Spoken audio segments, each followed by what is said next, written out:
Assalamualaikum warahmatullahi wabarakatuh. Kembali lagi di podcast Bumi, podcastnya Pojok Bumi. Selamat pagi, selamat siang, selamat sore, selamat malam semua sobat Bumi yang ada di Pojok Bumi. Pada episode kali ini kita akan bahas tentang dinamika kependudukan dalam konteks keruangan. Ya, di episode kali ini nanti kita akan bahas tentang penduduk yang akan kita bagi menjadi dua episode. Episode pertama nanti tentang konsepnya dan episode kedua tentang aplikasi atau perhitungannya. Oke, selamat mendengarkan.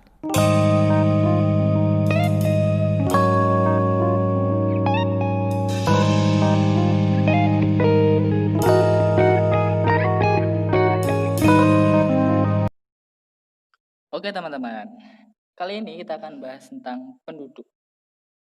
Apa sih arti atau definisi dari penduduk itu? Jadi, penduduk itu didefinisikan sebagai seseorang yang telah tinggal di suatu wilayah tertentu dalam kurun waktu yang lama dan tercatat sebagai warga dalam data kependudukan di wilayah tersebut karena menetap.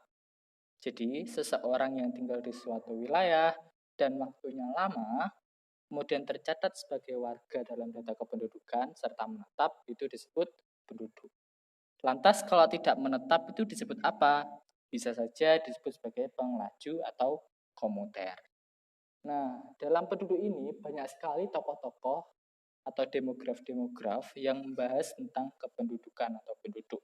Salah satunya adalah Thomas Malthus pada tahun 1798 yang mengejutkan dunia dengan karyanya melalui Asian Principle of Population as it affects the future improvement of society with mark on the speculation of Mr. Godwin, di mana inti dari pernyataan pada karyanya bahwa penduduk seperti juga hewan dan juga tumbuhan itu jika tidak ada batasan untuk berkembang biak, maka akan dengan sangat cepat memenuhi permukaan bumi, teman-teman. Karena menurut Malthus, penduduk itu atau pertumbuhan penduduk itu berlangsung dengan deret ukur. Jadi deretnya itu 1, kemudian 2, kemudian 4, 6, 8, dan seterusnya. Sedangkan pertumbuhan produksi pangan itu sendiri berlangsung dengan deret hitung, yaitu 1, 2, 3, 4, 5, dan seterusnya. Nah, kan berbeda tuh antara deret hitung dan deret ukur. Akibatnya apa? Nantinya akan mengakibatkan banyaknya terjadi kelangkaan. Sehingga banyak sekali kasus-kasus, banyak sekali peristiwa krisis pangan yang akan melanda di dunia. Oleh karena itu, untuk menganalisis, untuk mempelajari tentang persebaran penduduk dan dinamikanya, ditemukanlah sebuah cabang ilmu geografi yang mempelajari penduduk, yaitu geografi penduduk. Nah, geografi penduduk itu apa? Geografi penduduk menurut Clarke tahun 1981 mempelajari tentang variasi keruangan dari penyebaran, komposisi, migrasi, dan pertumbuhan penduduk yang dikaitkan dengan variasi ruang di berbagai tempat. Pembahasan mengenai manusia ini diawali melalui karakteristik manusia itu sendiri loh ya, baik secara kuantitatif dan secara kualitatif. Kalau secara kuantitas atau kuantitatif, itu berhubungan dengan jumlah manusia itu sendiri yang bersifat dinamis yang disebabkan oleh beberapa faktor pertumbuhan seperti natalitas, mortalitas, dan migrasi. Nah, itu secara kuantitatif. Kalau secara kualitatif atau kualitas, manusia dapat dinyatakan melalui beberapa faktor, baik faktor fisik maupun faktor non-fisik, sehingga manusia akan memiliki suatu nilai.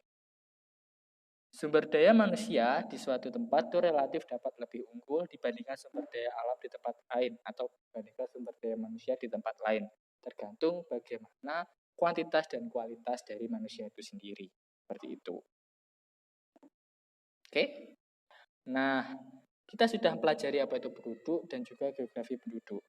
Kemudian dalam perkembangannya keilmuan tentang penduduk ini disebut sebagai ilmu demografi, di mana kependudukan atau demografi ini dikaji dalam beberapa definisi menurut para ahli. Seperti yang pertama ada menurut Achille Guillard, di mana beliau pertama kali memakai istilah demografi pada bukunya yang berjudul Elements in the Statistic Humani and Demographic Compares tahun 1885,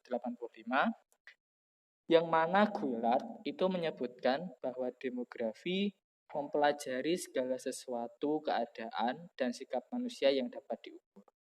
Jadi sebenarnya demografi itu bisa diukur, di mana sikap manusianya, kemudian keadaannya itu bisa diukur.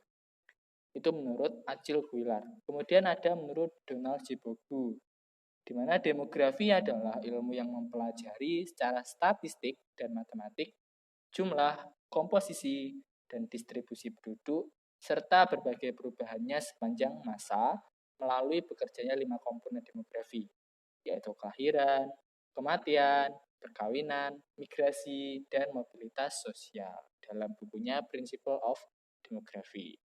Kemudian ada menurut Johann Sussmilch, kemudian George W. Barclay, Philip M. Hauser, dan Dudley Duncan, serta menurut David Glass. Itu adalah definisi-definisi demografi menurut para ahli. Nah, fungsi kita mempelajari ilmu demografi itu apa? Beberapa fungsi dari demografi itu seperti kita bisa mempelajari kuantitas dan distribusi penduduk dalam suatu daerah tertentu.